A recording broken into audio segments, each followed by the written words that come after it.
Hey everyone, David C. Anderson here coming at you from the Knife Center. And one of the cool things about this job is we get to deal with companies and customers from across the world. Truly a global presence, which is awesome. But Knife Center is located in the US, so we always like to see it when the hometown team does really well.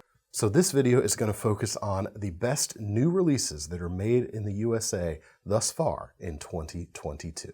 Let's check them out.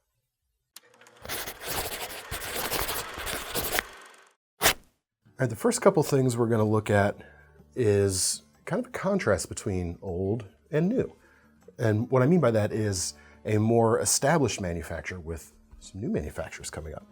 And the first we're going to look at is Buck, with two series of knives right now where they're taking some of their classic established designs and doing new things with them. We have the Slim Pro TRX series and the Sport series. Both of these knives in the classic 110 Folding Hunter and 112 Ranger size and form factor. Really cool. The 110 Slim Pro TRX is very different from the classic Buck 110. We've got a slim handle made out of G10 for starters. We've got a slightly modified blade shape, S30V in this case, with dual thumb studs for one-hand opening and a deep carry pocket clip on the back. And the new part with the TRX part of this series comes with the Torx construction. So it's essentially got all of the modern knife conveniences, kind of takes it as far away from the classic 110 Folding Hunter as you can get. It's still made in the USA and still offers a pretty good package altogether. About 110 bucks for this modern 110. Meanwhile, the Sport series kind of keeps the classic dimensions and blade shapes of the original 110 and 112, but adds in some of those conveniences, such as the dual thumb studs, the Torx construction, and the deep carry pocket clip. Non-reversible on this particular one, but the TRX series does have a reversible pocket clip. We've also got aluminum for the handles rather than brass, so even though you've got the classic thickness, it's not nearly as heavy as those classic knives. And then micarta for the inlays. The 112 Sport especially, I'm a big fan of. It feels just excellent, almost like a perfect modern classic Buck, so to speak. And in fact, I've picked one of these up to carry myself for that reason. Very, very cool knives. So not only is it cool to see a mature company doing cool things, not just with their classic lineup, but with new designs as well, there's also been several new manufacturers on the scene, and here's a couple releases that actually bear some similarities to each other. Two companies that are definitely making waves right now in the US manufacturing scene. You've got Tactile Knife Company, the same company behind the Tactile pens, and you have Toor Knife Company. Several designs under their belt at this point as well. And these two knives here, the Rockwall from Tactile Knife Company and the Suitor from Toor, as mentioned, have some similarities between them. But we'll start with the Rockwall. Made in the States, all premium, comes in about 300 bucks. It is a liner locking knife with the lock housed inside titanium. And you've got a nice fine milled pattern that mimics what you see on their pens, which they're very famous for, that tight, precise machining going on. They carried that over into all aspects of this knife. The 3-inch blade, we've got kind of a classic penknife styling in a way. Maybe not quite aping anything else out there, but it has that kind of vibe.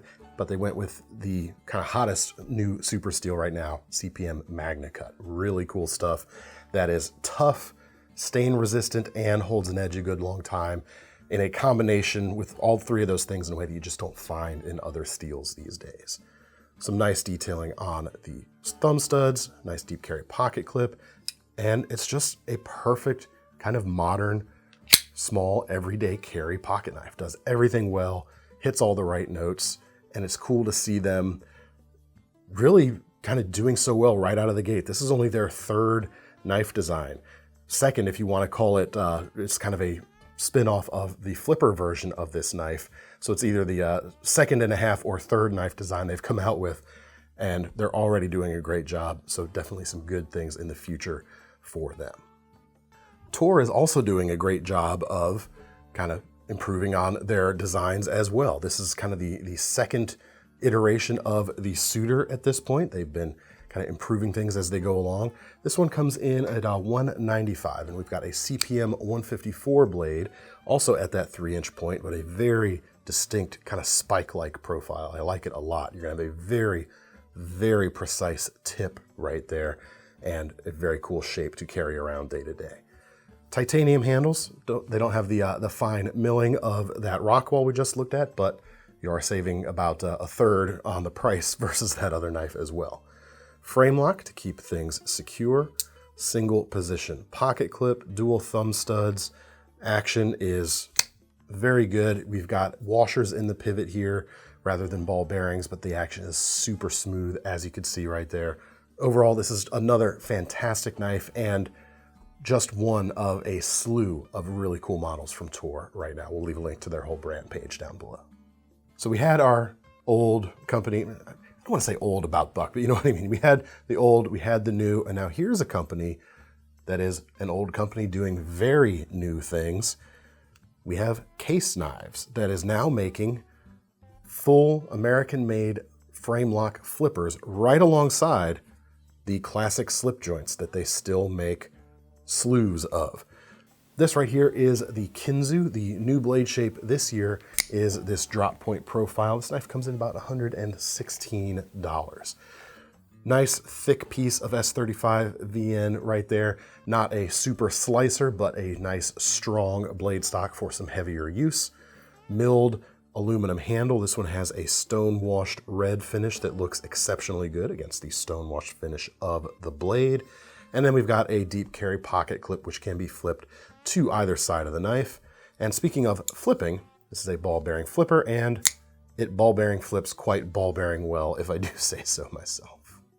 Next up, speaking of the classic slip joints, one of my favorite releases this year from Case on that front is this SHOT Show 2022 edition of the Tony Bose Sowbelly.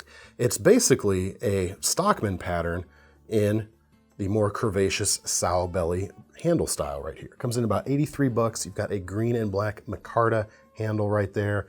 Your blade steel is their true sharp stainless, and you've got the spay blade right here, or as Thomas likes to call those, reverse tontos.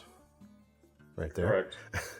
As well as your big sheep's foot blade and larger clip point blade with the hollow grind there. Just a cool pattern overall, a very useful selection of blades on a handle that's just a little bit more extra than the classic Stockman you might be used to. All right, next I want to talk about automatics. And for various reasons out there, when it comes to autos, US is really leading the world on mechanisms, on, well, just how awesome the knives are coming out. But some of them are so awesome that you folks just bought them all up off of our shelves before we could even feature them in this particular video. Stuff like Benchmade's Shootout and their new Claymore, for example. The Anonimus Auto, oh, that came out last year. That's not a 2022 release. We'll gloss over that. But Protex ATCF, especially, a really sweet collaboration with Bob Terzola. We ran out of those before I could film today. But we do have one of my favorite automatics so far this year, and actually one of my favorite automatic designs out there because the shape and the platform of this knife is so good, the Hogue Ballista. Hogue is doing great stuff. They've been around. This is not an old company. It's not a brand new company either. They're like 12 years old at this point since they started making knives and are truly doing great stuff. Ballista comes in about 160 bucks right now, a little over that. You've got a Tonto or drop point profile. You've got a couple different colors and blade finishes. The blue aluminum handled one especially just pops so nicely. I do think so myself. You can see it here with the stone washed Tonto blade, 3.5 inches, 154 cm steel. And the reason this is so strong, apart from having strong action, which it does, is the design is just so right for everyday utility. You've got enough handle length, even for my slightly larger than average hands, to hold on to, but you've also got a choil to choke up on if you want a little bit closer control over the tip of these knives, and a little bit of protection from the edge, and another sharpening choil right there, so it's easy to maintain. Really nice deep carry pocket clips on these knives too. You've got a nice little louvered section here where there's some grip. It kind of gets around some of the drawbacks of a deep carry pocket clip, which can be a little bit harder to access sometimes. This helps you out there. That's reversible. It's just a fantastic design. And like I said, Hogue is doing great stuff. I also want to mention one other thing that didn't make it onto the table right now. Hogue makes the knives for SIG, the firearm company, and their AGX aluminum-handled K320 knives have been trickling in and flying right back out off the shelves, so we don't have one to show. Also a fantastic new American-made release this year. But how about another automatic? Let's get to that, shall we? Kershaw. When it comes to affordably priced automatics, they're not cheap. They're not like super budget-oriented, but Kershaw's Launch series is my first and last stop in that price range. And this is one of the more expensive launches. This is the Launch 14, comes in about 144 bucks. But some of these launches come in under 100 bucks depending on which model you get, which is pretty good. This model right here is that pocket cleaver, almost 3.4 inches on the blade, CPM 154 here, so you've got particle metallurgy, and the black wash finish. Cool thing about this knife is even though you've got this big, broad profile, is it's not super thick. Combine that with the high flat grind, you've actually got a pretty efficient cutter right here. Handle is aluminum, and on the front side, we've got a secondary piece here of carbon fiber. It's not an inlay. The front and back of the handle, or the leading edge and trailing edge of the handle, I should say, are joined together with these two screws that you can see right there, which is pretty cool as well. And then the action, they've always been very good on these knives, and this one is no exception. Two more Kershaws to talk about this year, and with them they're kind of going after some of the interesting or more niche opening styles out there. First one right here is the Federalist. Really cool profile overall, comes in about $109. CPM 154 steel, again, 3¼ inches long. Nice blade shape. Very useful clip point, but it's not boring at all. There's some style here, and it's nice and thin with a full flat grind. This thing is a wicked little slicer. Micarta for the handles, no pocket clip or anything like that, because this is a non-locking pocket knife, and they're leaning into kind of the old school vibes before the era of pocket clips. It's not a slip joint, however, like a classic case knife is, where you have those back springs to provide the tension on the blade. Rather, you've got dual detent balls on the inside. So this is a detent joint, as we like to call it here, which means you can flick it closed if you like. And pinch the blade, you can kind of flick the handle open too, if that's your thing. Nice little bit of fidgetability for a non-locking knife, which is something you don't get too often. But it's not just a gimmick. The fact that they put it on such a useful blade, or such a useful design overall, definitely one of my favorite looks for this year. All right, next up from Kershaw is one of two pretty hyped Balisongs this year.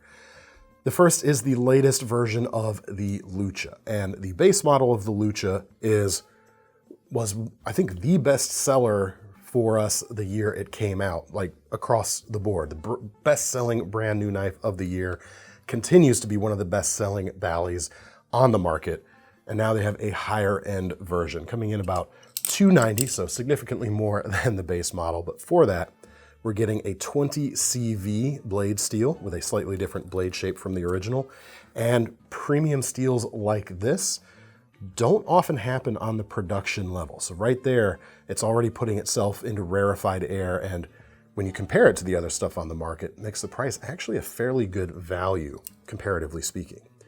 Handles are titanium underneath carbon fiber onlays all around, which is really cool, has a very striking look. We've got KVT ball bearings in the pivot here, got a nice heavy working finish on the blade. It looks fantastic, and for folks who have wanted a premium version of a knife like this, here you go. There is one of the very nice options right now. Next up, and comes in at the same price, and this kind of goes to show why that 20 CV is actually a pretty big deal. For $289, we have Flytanium's first knife, the Talisong Z. And the blade on this knife is about 4.5 inches long, and it's an AEBL stainless steel, which is good stuff, don't get me wrong. Personally, it's actually one of my favorite stainless steels, but it is not a powder metallurgy super steel like the 20CV you're going to see on that Lucha. Still good stuff, but you can definitely see the difference in stratus right there. Aluminum handles here are milled, single piece on each side. That's where this knife kind of pulls ahead over some competitors in this price range. Now, some folks don't really like a ball bearing based pivot system on a balisong. They prefer something like bushings or washers. This one's kind of somewhere in between with this particular knife. We have, let me read it off of the page to get it right. The custom-made pivots are micro-adjustable, and they include ceramic ball bearings and hardened steel washers. So you get a feel that's not quite ball bearings. It doesn't have that quite same feeling. It's more like a bushing type of feeling, so a little bit smoother, a little less fast, so it might be less prone to getting away from you while you're doing tricks, but a very nice feel overall. And it comes with another thing too. One of the things you'll notice is the lack of a latch here on the back. Nowadays, a lot of bally flippers are kind of eschewing that feature. But for safety, when you throw this in a bag or a pocket, you have this piece of silicone right here. I think it's silicone, the bally boot to keep the handles together and from coming open and cutting stuff in your pocket or your leg or other stuff in your bag. So very cool to see that as well. All right, we're gonna end with some fixed blades. First with Benchmade with their Anonimus fixed blade, which actually, before we talk about this, Benchmade's 2022 lineup is, I think, incredibly strong, one of their best in years, all of which, of course, is made in the USA, and a lot of which hasn't actually landed yet, or it has landed and has sold out, which is why the Anonimus is what's showing up on the table today. Lots of cool stuff in their lineup this year. This fixed blade comes in about $260, and for it, you've got a crew wear blade here, 5 inches long.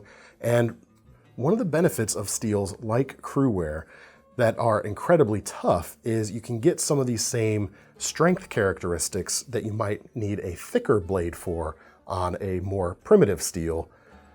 You can go thinner with stuff like crew wear and still have that same amount of strength. It's not going to be quite the same physical wedge for using this to like baton through wood, something like that. But in pretty much every other use you're going to be able to think of, you're going to be able to stress this knife like you might be able to a thicker knife of lesser steel while still maintaining better slicing geometry for what a knife needs to do first and foremost, which is, of course, slice. Very cool. We've got a tungsten gray Cerakote, I believe, to keep the blade from rusting underneath because crew wear is, of course, not a stainless steel. Handles are G10, just enough grip there. Some folks might want a little more if they're doing heavy kind of cutting or twisting motions there, but it's not too bad. But because they're removable, would be able to add some liners there if you wanted to thicken it up just a little bit. But the ergonomics, I think, are pretty good. You've got a pinch point there at the front, those thumb scallops for the pinch grips, and in a nod to the survival and bushcraft folks, the sharpening choil here actually has crisp edges. So if you have your ferro rod with you, your fire steel, you can use that section to strike some sparks. And responding to some folks I've seen out there who don't like this finger guard right there, I gotta say, I actually appreciate the length of it because it makes this, in my mind, better suited as kind of that survival knife option right there. Last but not least, we must talk about the sheath, which is very well done. It's Bolteron, which is essentially like Kydex. Clicks in nicely. We have a fire steel holder on the side and a typical kind of drop loop here at the back. All of these parts are modular too, so if you wanted to take some of them off, you would be able to use a classic aftermarket accessory like a tech lock if you wanted a different attachment option here. Next up, we've got a couple of new Eck Commando knives this year, one of which I have on the table. And the Eck brand is owned by K-Bar these days, and the Eck 51 kind of goes as far away from the classic Eck daggers as you can get, but at the same time has a really cool new entry into the lineup. This one comes in about $115, and this is kind of the classic Eck handle, shortened up a bit and paired up with a more general purpose, everyday or more appropriately outdoor style blade. 4.3 inches, you've got K-Bar's classic 1095 CV carbon steel right there with the black coating to keep it from rusting. And the handle actually works surprisingly well for a smaller grip like this. I was a little bit surprised, pleasantly so. Just enough of a finger guard there to keep your finger from sliding forward onto the edge, but that blade itself with the full flat grind in that length is a perfect little size for an outdoor knife, just general purpose belt carry. Pinch grip works well from the scallops, kind of integral to the shape right there. As far as the size of the handle, if you do have bigger hands, mine, as we're so fond of saying around here, are slightly larger than average. I can still fit all 4 of my fingers on that handle, no problem. But if you're even larger than myself, hanging off the end there is not going to pose much of a problem. Again, thanks to the nice neutral shape overall. Very nice for usability right there.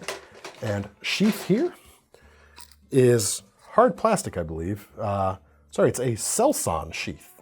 I'm not familiar with that material, actually. But again, like Kydex, you're going to be able to click in quite nicely. Got an extra retention strap here, just in case you want a little more.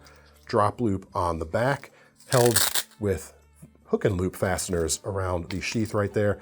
But again, nice and modular if you want to attach large or small tech locks or any number of other aftermarket things because of that slot right there. Pretty much anything you can think of is going to be able to fit on this sheath, no problem. So everything we've looked at so far is kind of more major companies, maybe some boutique stuff there at the beginning with the Tactile and the Toor. And one of the things that we're not seeing right here is a lot of the small batch, the custom shop stuff, a lot of the really, really cool small batch stuff happening across the industry made here right in the USA. But I'm going to end things with a couple of kind of, we'll call them mid-level production companies here. Not the biggest guys in the world, but some really cool stuff as well.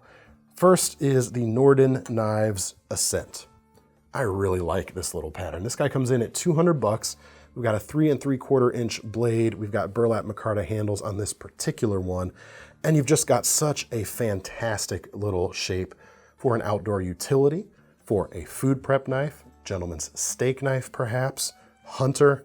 This thing has it going on. This thing speaks to me very much. 3V blade steel, nice and thin, high flat grind. This thing is a slicey dream. And again, like we were talking about with that Benchmade earlier, because of the steel like 3V, with a lot of toughness, you can go with a thinner blade stock like this and still have a significant amount of strength. You can get this in a smaller blade shape as well, and the handles just plain work. Pinch grip is great for the small tasks. You can get out there near the tip, it's sized just right so you can get the fingertip out there and still have a solid grip.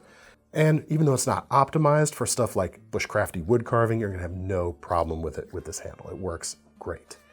The sheath on this knife is Kydex, clicks in quite nicely, and you've got 2 straps for horizontal carry right out of the box. Large tech lock will work just fine. And you've got pull-the-dot snaps on these straps here, which means they only come loose if you pull it in the right direction, which I'm not even sure which the right direction on these is yet. There we go. Simple straight up and down pull.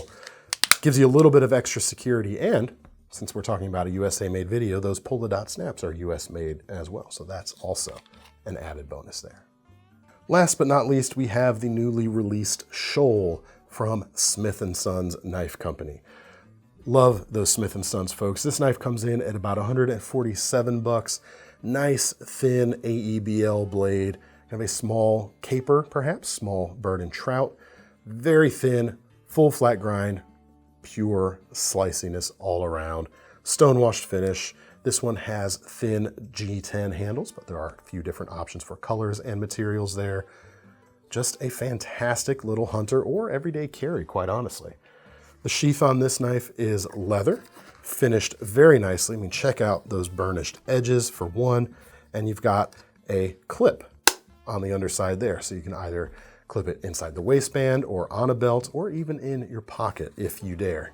It's a rather large piece to have in the pocket perhaps, but very cool knives nonetheless, and just one of the cool knives those folks make down there in Louisiana. Really, really cool stuff. That's all we've got to look at today, however. Let me know what you thought, and like I said, we cheer everybody on right here, but it's always cool to see the home team doing well for us. If you want to get your hands on any of these knives, there will be links in the description to take you over to KnifeCenter.com. And make sure you don't forget about our Knife Rewards program, because if you're gonna buy one of these knives today, you might as well be earning some free money to spend on your next ones. I'm David C. Anderson from the Knife Center. That's Thomas behind the camera. We're signing off. See you next time.